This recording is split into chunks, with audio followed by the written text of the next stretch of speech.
dijo que necesitaba espacio, hasta que vi dónde había pasado la noche. Hola, me llamo Héctor. Tengo 33 años y trabajo como jefe de operaciones de campo para una empresa de paisajismo en Texas. Es un negocio grande, de 6 cifras, y estoy a cargo de los equipos que se ocupan desde los complejos corporativos hasta esas entradas lujosas de barrios privados donde vive gente con mucho dinero. Empecé desde abajo, cortando césped a los 19 años, y ahora soy quien decide qué contratos aceptamos y cuánto cobramos por ellos. Mi exesposa, Carolina, tiene 28 años y trabaja en marketing para una empresa mediana en el centro de la ciudad. Su trabajo básicamente consiste en manejar publicaciones en redes sociales. Nos conocimos hace 7 años, cuando yo tenía 26 y ella apenas 21, aún terminando su carrera universitaria. En ese entonces, yo ya ganaba buen dinero, mientras que ella comía ramen y se estresaba por los exámenes finales. Hay algo que uno aprende con las parejas más jóvenes, o crecen contigo o se quedan atrás. Y Carolina parecía una de las que iban a crecer. Se despertaba a las 4:30 de la mañana para prepararme el almuerzo antes de que saliera a supervisar los trabajos. No era un simple sándwich con mantequilla de maní, no. Hacía bocadillos completos,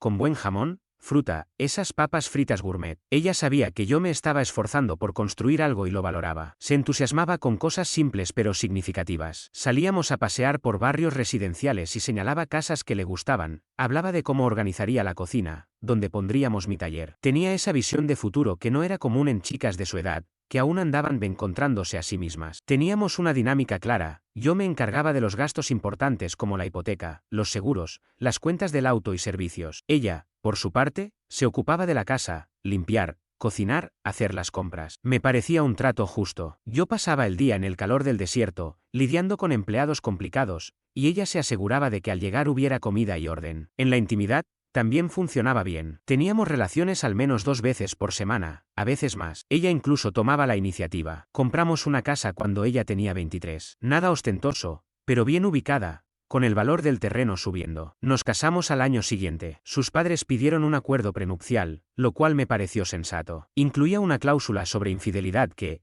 como verás más adelante, fue crucial. Los primeros 3 años de matrimonio fueron sólidos. Carolina cumplía con su parte, yo con la mía. Me recibía con la cena lista, veíamos algo de televisión juntos o salíamos los fines de semana. Funcionaba. Yo ganaba cada vez más, y ella, dentro de lo que era su trabajo, también tenía algunos ascensos. Sentía que estábamos construyendo una vida juntos. Pero en febrero, algo cambió. Al principio pensé que era el clima, que aunque en Texas no hay un invierno crudo, igual los días cortos afectan el ánimo de algunos. Carolina se volvió irritable, buscaba discusiones por cualquier cosa, y parecía que todo lo que yo hacía le molestaba. La primera gran señal fue en la intimidad. Pasamos de tener relaciones un par de veces por semana a una vez cada 2 semanas. Cuando yo intentaba acercarme, decía estar cansada o tener dolor de cabeza. Lo típico, ¿no? Todos los hombres casados saben lo que eso significa. Al principio no lo tomé como algo grave. A veces la vida se complica, pero con el tiempo se volvió constante. Después dejó de cocinar, por completo. Yo llegaba agotado de coordinar varios sitios de trabajo, resolver problemas con clientes y asegurarme de que la nómina de 15 trabajadores saliera bien, y ella estaba en el sofá viendo TikTok. No tengo ganas de cocinar hoy.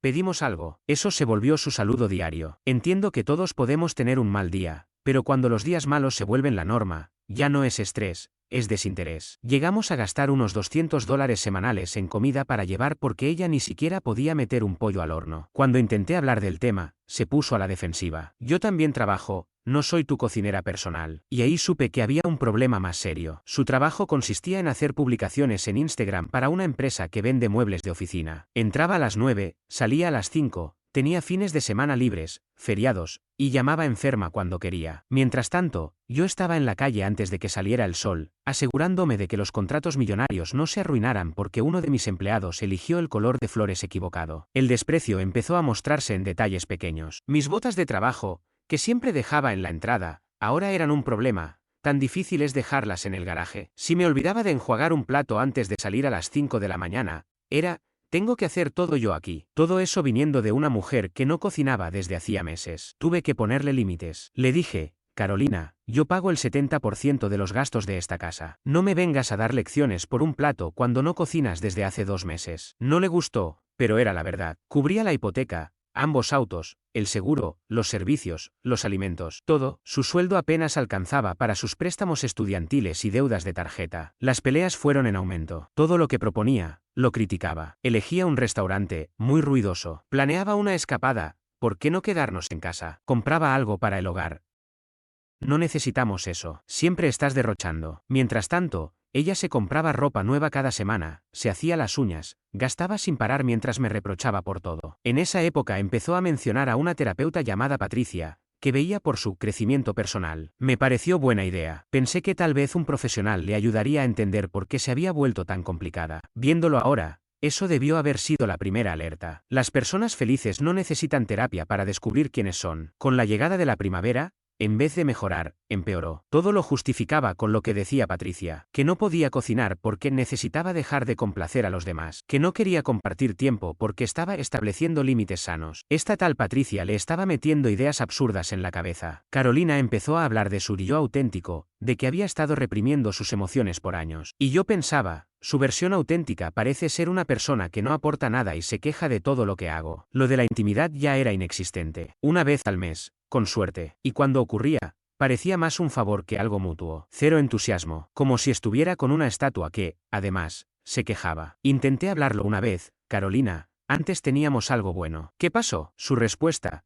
tal vez ya no soy esa persona. Patricia dice que es parte de la evolución. ¿Evolución? Para mí era todo lo contrario. Como ella ya ni cocinaba, terminé haciendo yo mismo la comida los domingos para toda la semana. Durante mi único día libre de la semana, solía pasar horas cocinando para dejar listas las comidas de los próximos días, porque sencillamente no podía contar con Carolina para hacerse cargo de cosas básicas. Aquella mujer que solía sentirse orgullosa de cuidar de su esposo, ahora actuaba como si preparar un simple sándwich fuera humillante. Le señalé en varias ocasiones cuánto dinero se nos iba en comida para llevar, y su reacción fue directa y hostil. Tal vez si no esperaras que fuera tu sirvienta, tendría más ganas de cocinar. Sirvienta, yo solo le pedía que continuara haciendo lo que antes hacía con normalidad, mientras yo seguía ocupándome de todo lo demás. La casa comenzó a deteriorarse. Los platos sucios se acumulaban por días. La ropa sin lavar llenaba el cesto hasta que yo mismo la atendía. Sus cosas quedaban tiradas por todos lados, maquillaje en el baño, ropa en el suelo del dormitorio, su bolso y llaves en la mesa de la cocina. Después de jornadas interminables gestionando equipos de trabajo, resolviendo fallos técnicos y soportando clientes exigentes, volvía a casa para encontrar el caos. Y, como si fuera poco, su actitud hacia mi trabajo se volvió totalmente irrespetuosa. Llegaba agotado, con la cabeza llena de problemas reales, y ella solo se limitaba a soltar un todo lo que haces es quejarte del trabajo. Esto de alguien cuya mayor preocupación era elegir qué filtro de Instagram usar. Comenzó a trabajar hasta más tarde. Al principio pensé que, tal vez, finalmente se estaba esforzando por crecer profesionalmente, pero sus horarios nocturnos se hicieron habituales, y su comportamiento empezó a cambiar. Llegaba, se iba directo a la ducha, evitaba contarme su día y no soltaba el teléfono para nada. Cualquier hombre que haya pasado por eso reconoce las señales. La gota que colmó el vaso fue una noche de mayo. Había tenido un día demoledor. Uno de mis equipos arruinó una instalación importante y estuve 6 horas corrigiendo su desastre para evitar perder un contrato de $50,000. Al llegar a casa, encontré a Carolina en el sofá, viendo series, rodeada de envases de comida rápida. Le pregunté, en tono casual, cómo había estado su día. Bastante difícil, respondió. Subí como 15 publicaciones y tuvieron poco alcance. El algoritmo es tan injusto. Me quedé mirándola en silencio. Mientras yo trataba de sostener nuestra estabilidad, su drama era que sus seguidores no le daban suficientes me gusta. Fue entonces cuando comprendí que esta mujer no tenía ni idea de lo que implicaba el trabajo real. Le dije, con la voz más serena que pude,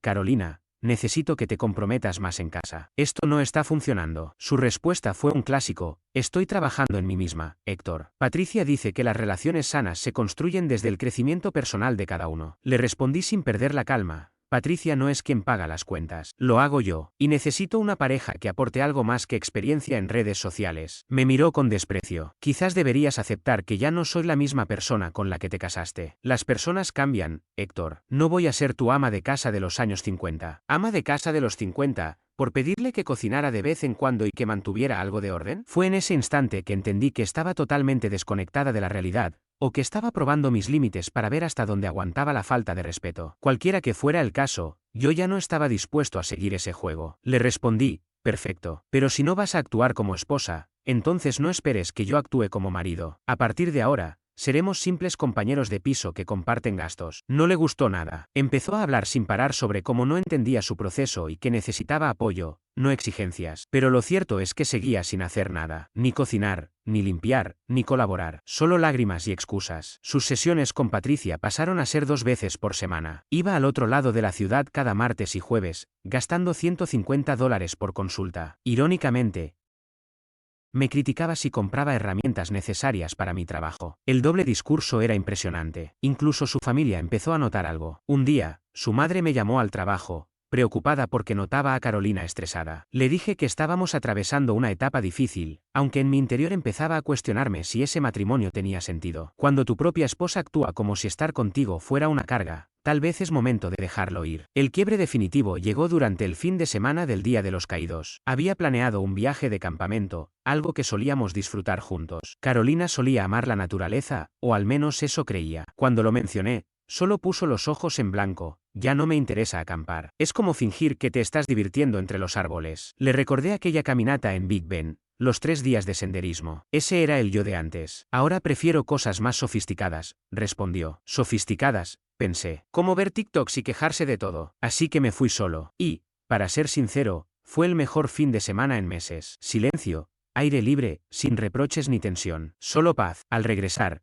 Carolina se mostró molesta porque no la esperé. Podrías haberte quedado si no quería ir, dijo. Le respondí con calma, yo quería ir, tú no. Así que fui. Eso no es como funciona un matrimonio, contestó. Exactamente, le dije. El matrimonio se trata de compañerismo. Y esto que tenemos no lo es. Es yo sosteniendo a una persona que no aporta nada y que no valora lo que tenemos. Se marchó, seguramente a llamar a Patricia para decirle que era un abusivo emocional por irme de campamento. Ahí supe que ya no había nada que rescatar. Carolina ya había tomado su decisión. Quería ser otra persona, una que no me respetaba, que no se esforzaba, y que consideraba nuestro compromiso como una prisión. Así que decidí dejar de pelear por algo que ella misma había abandonado. Entonces, llegó el famoso tenemos que hablar. Un martes por la noche, estaba en el garaje ordenando herramientas cuando Carolina llegó cerca de las 9. Tenía esa expresión que ya conocía, la que delata que están a punto de soltar una bomba creyendo que están siendo valientes. Héctor, tenemos que hablar. Dejé lo que tenía en las manos y le presté atención. Creo que necesitamos un tiempo para aclarar las cosas, dijo. Ahí estaba, el típico discurso disfrazado de madurez. No eres tú, soy yo. No reaccioné, solo la escuché,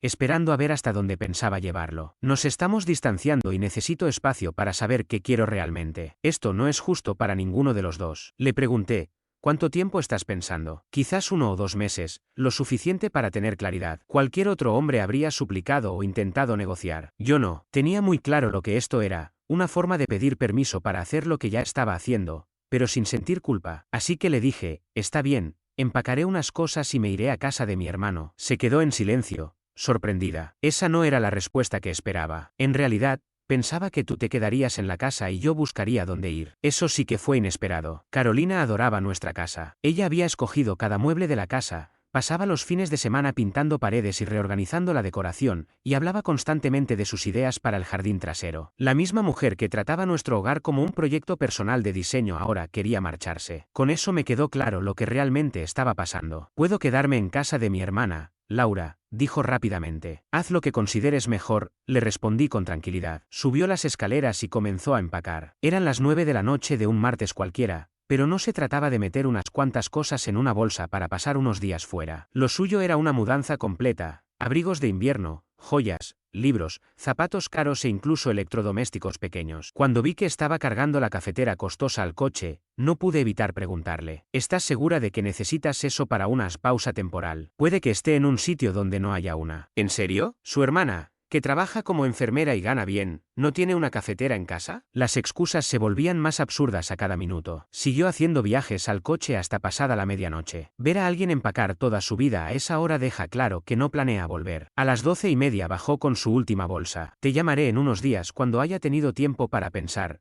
dijo. Tómate todo el tiempo que necesites, contesté, sin alterarme. Intentó abrazarme de forma torpe, como si fuéramos viejos amigos despidiéndose, en lugar de una pareja que se estaba separando. Luego cargó su coche y se fue. Me serví una copa y llamé a mi hermano. Eso no es una pausa, hermano. Nadie se va de madrugada con todas sus cosas si no sabe exactamente a dónde va, me dijo. Tenía razón. Yo ya sabía que lo nuestro se había terminado, pero necesitaba manejar las cosas con cuidado. La gran incógnita era a dónde iba realmente, y con quién. Así que decidí actuar. Si ella quería jugar, bien. Pero estaba a punto de descubrir que yo no era de los que pierden en estos juegos. Cambié las reglas. A la mañana siguiente, me desperté en una casa en silencio por primera vez en 4 años, sin quejas por mi despertador, sin comentarios pasivo-agresivos por cualquier cosa, solo paz. Lo primero que hice fue pasar por su oficina. Su coche no estaba en el estacionamiento. Imaginé que se había tomado el día libre para manejar la separación. Aparqué al otro lado de la calle y esperé.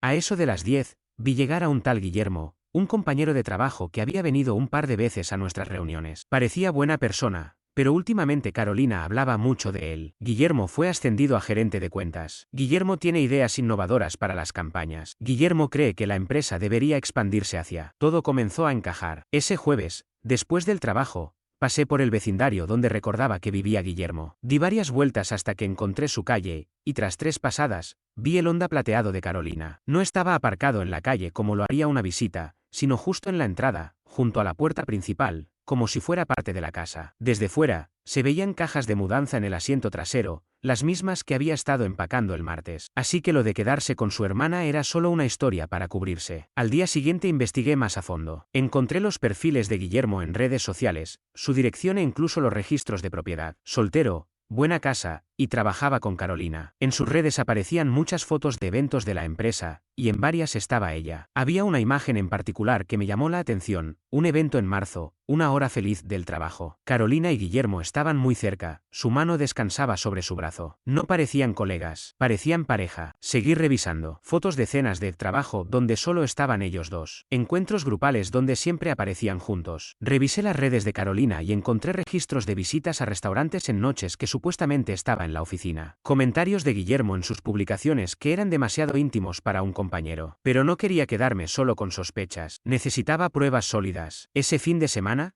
Carolina había dejado su portátil en casa. Teníamos una cuenta de correo compartida para los pagos y gastos comunes, y yo siempre había tenido acceso. Revisé si usaba otras cuentas. Ahí encontré correos entre ella y su supuesta terapeuta, Patricia, pero no eran correos comunes de consulta psicológica, sino asesoría emocional encubierta para justificar su infidelidad. Mensajes como: Carolina, mereces priorizar tu felicidad. Si Guillermo te hace sentir viva y valorada, debes seguir ese llamado auténtico. Un matrimonio no debe sentirse como una prisión. Explorar tus sentimientos con Guillermo mientras mantienes tu situación actual demuestra madurez emocional. Estás dándote opciones. $150 por sesión para que alguien le dijera que tener una aventura estaba bien. No era una terapeuta, era una destructora de matrimonios con fachada profesional. Busqué más información. Su nombre completo era Patricia Medina. En su firma de correo decía ser coach de transformación de vida y especialista en relaciones. Su sitio web estaba lleno de frases motivadoras sobre autenticidad y romper con creencias limitantes. Pero al revisar el registro estatal de licencias, no había ninguna Patricia Medina habilitada. Estaba ejerciendo sin licencia. Llamé a mi hermana,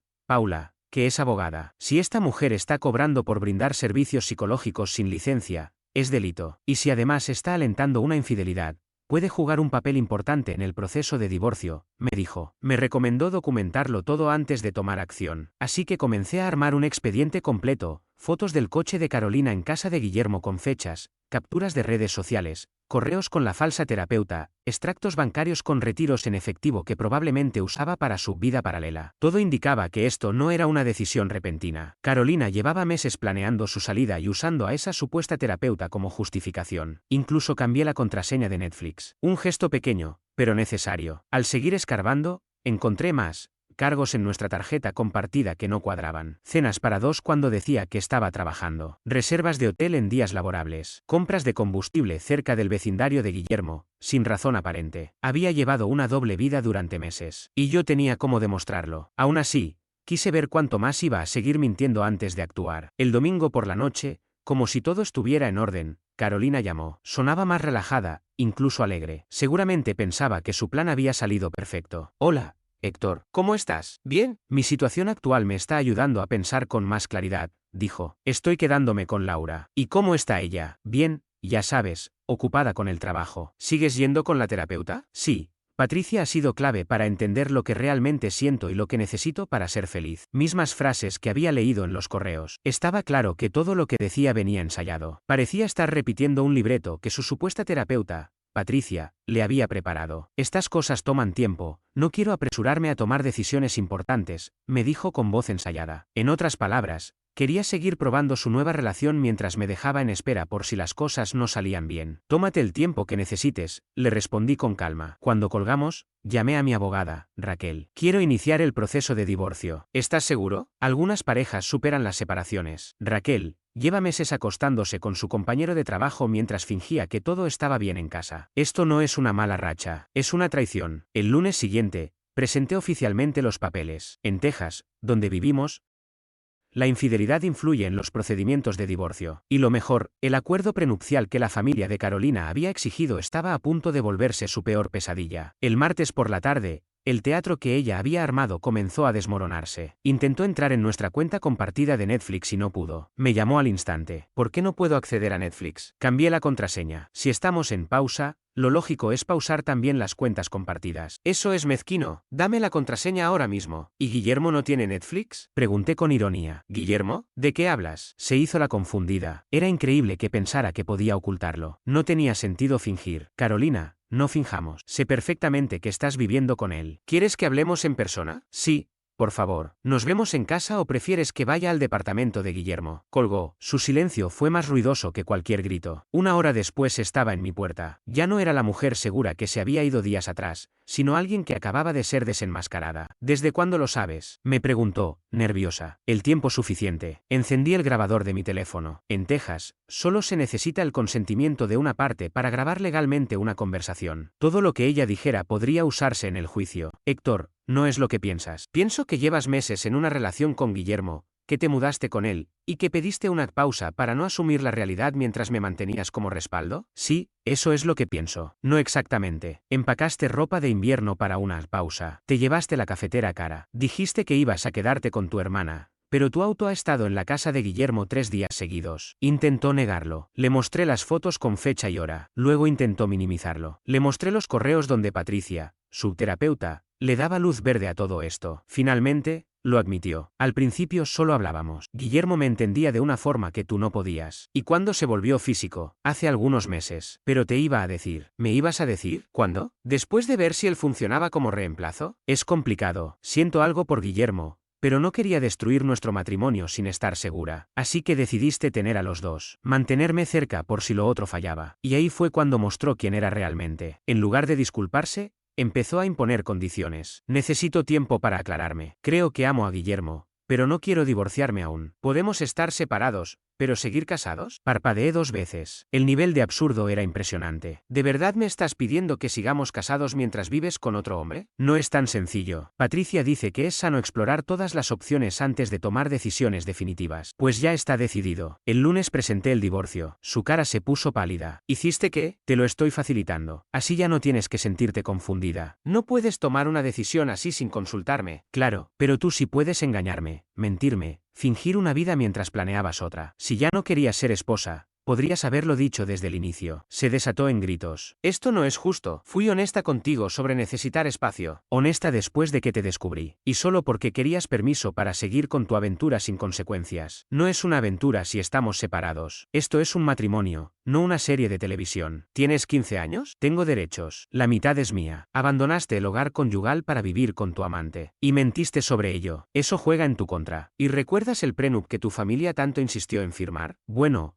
ahora sabrás lo útil que puede ser. Se echó a llorar. No lágrimas de culpa, sino de rabia. Planeaste todo esto. Me manipulaste para que confesara. Exacto. No puedes dejarme. Todo esto lo construimos juntos. Soy tu esposa. ¿Fuiste? Ya no lo eres. Lloró, gritó, se desesperó. Alegó que merecía tiempo para explorar sus emociones, que el acuerdo prenupcial no debía perjudicarla, que yo no estaba valorando los 4 años de relación. ¿No vas a pelear por nuestro matrimonio? ¿Y tú peleaste por él? ¿O lo entregaste en bandeja? Me amenazó con un abogado, dijo que yo era cruel, que me haría pedazos en la corte. Después se hizo la víctima. Nunca me amaste. Si lo hicieras, me perdonarías. Estoy pasando por problemas emocionales. Solo estaba intentando aclarar mis sentimientos. Gritó tanto que pensé que iba a despertar a los muertos. Incluso el perro del vecino empezó a aullar. ¿Ya terminaste? Le pregunté. Eso la hizo estallar aún más. Se fue lanzando amenazas. Que me arrepentiría. Que me iba a arruinar. Que su abogado me destrozaría. Buena suerte con eso, Carolina. 2 semanas después,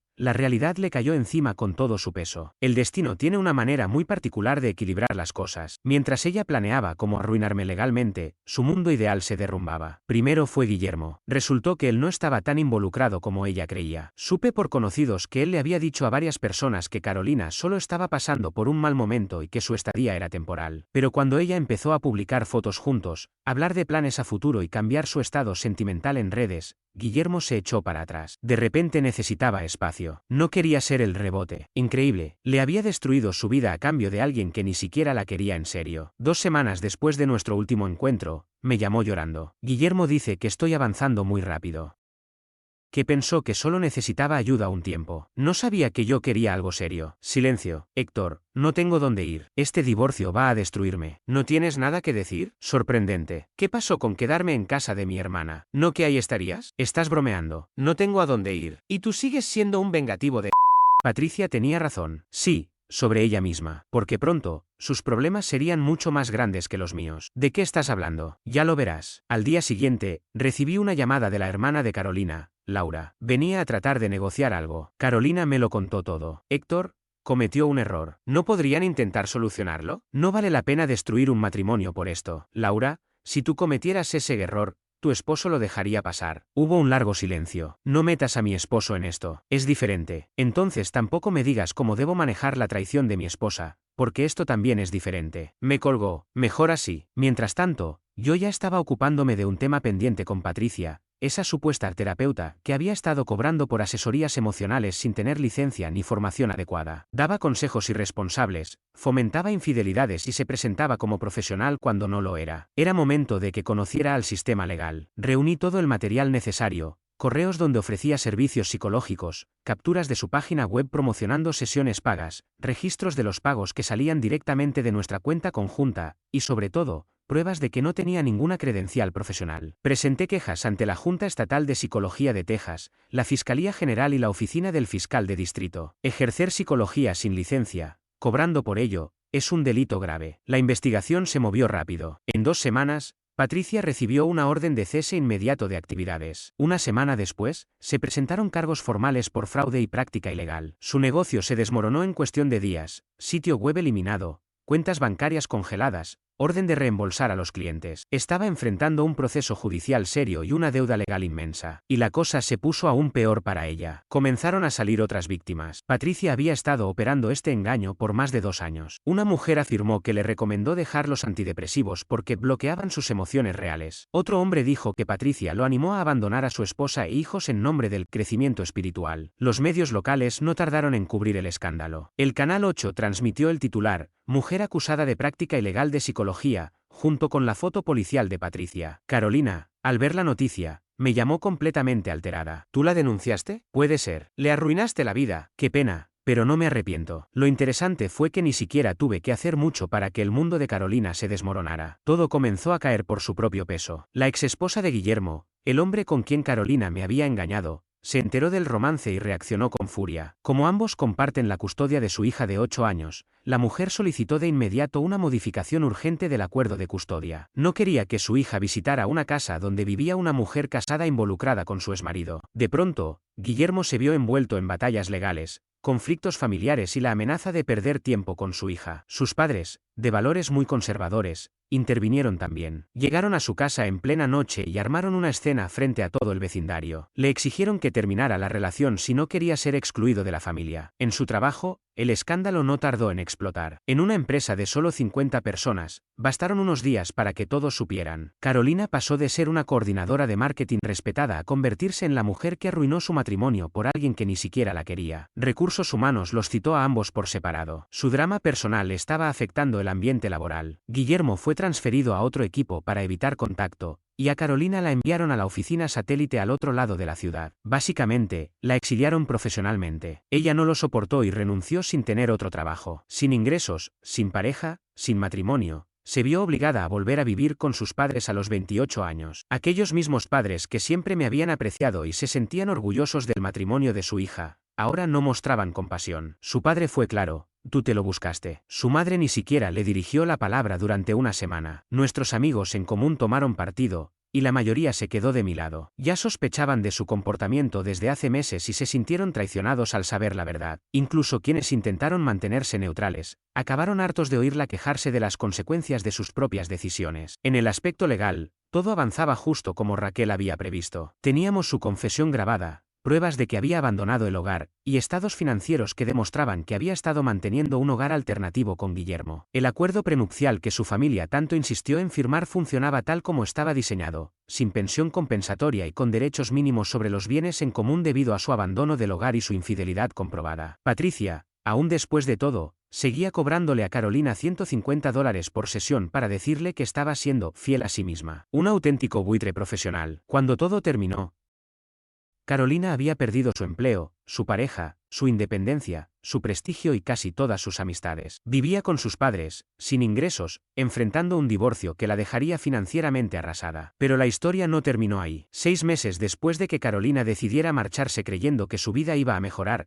llegó el momento de hacer el recuento final. Spoiler, le fue pésimo. El divorcio se oficializó en noviembre. Gracias al acuerdo prenupcial, la infidelidad documentada y su abandono del hogar, su liquidación fue durísima. Solo recibió de vuelta la parte proporcional de su inversión inicial en la casa, descontada por depreciación, apenas $8,000, sin pensión, sin parte de mi negocio, sin ninguna conexión financiera futura conmigo. En la última audiencia, Carolina parecía haber envejecido 5 años en apenas 6 meses. Su abogada intentó alegar que el acuerdo era injusto, pero con grabaciones y pruebas de su infidelidad, al juez no le importaron sus emociones. Al firmar los papeles, ella me miraba como si quisiera decir algo. Su abogada la contuvo, pero al salir del juzgado, finalmente se acercó. Héctor, lo siento por todo. Seguro que ahora sí lo sientes. ¿Podemos al menos ser amigos? Claro, también podríamos ser hermanos. Me miró como si le acabara de atropellar al perro. Esa fue nuestra última conversación. Lo que vino después fue aún más duro que el divorcio. Guillermo la había dejado 3 meses antes. Le dijo que su vida se había vuelto un caos por su culpa, peleas de custodia, problemas familiares, tensión en el trabajo. No valía la pena. Carolina se derrumbó emocionalmente. Pasó 4 meses en casa de sus padres recibiendo terapia real, esta vez de una profesional con licencia. Más adelante, consiguió trabajo en una empresa de marketing más pequeña, con un salario mucho menor. El tipo de puesto que obtienen recién egresados, no alguien con su experiencia. Pero cuando te haces conocida como la que arruinó su matrimonio por un compañero de trabajo que no la quería, las oportunidades se evaporan. Ahora vive sola en un estudio, porque es lo único que puede costear. Guillermo, por su parte, resolvió la custodia con su ex, mantuvo su empleo, en cuestión de meses, empezó una relación con una mujer completamente ajena al drama. Alguien tranquila, con los pies en la tierra. Supongo que todos aprendemos algo, eventualmente. Patricia se declaró culpable, y aunque evitó la cárcel, el castigo social fue implacable. Fue obligada a reembolsar miles de dólares, hacer trabajo comunitario, y dejar el estado. Su reputación quedó arruinada. Hoy nadie en su círculo profesional quiere saber nada de ella. En cuanto a mí, decidí no aferrarme al rencor. Volví a enfocarme en mi empresa, en recuperar mi estabilidad, y en construir algo que ya no dependiera de nadie más. Meses después conocí a Valeria, una profesora que comparte mis valores y sabe lo que quiere. Vamos despacio, sin promesas, sin expectativas poco realistas. Nos estamos conociendo sin máscaras, sin necesidad de aparentar. Aprendí que a veces perder algo que parecía importante es lo mejor que puede pasarte. No porque lo merezcas, sino porque necesitabas ver con claridad quién estaba realmente a tu lado, y quién no. Hoy tengo paz, y eso, después de todo, vale más que cualquier victoria en un tribunal.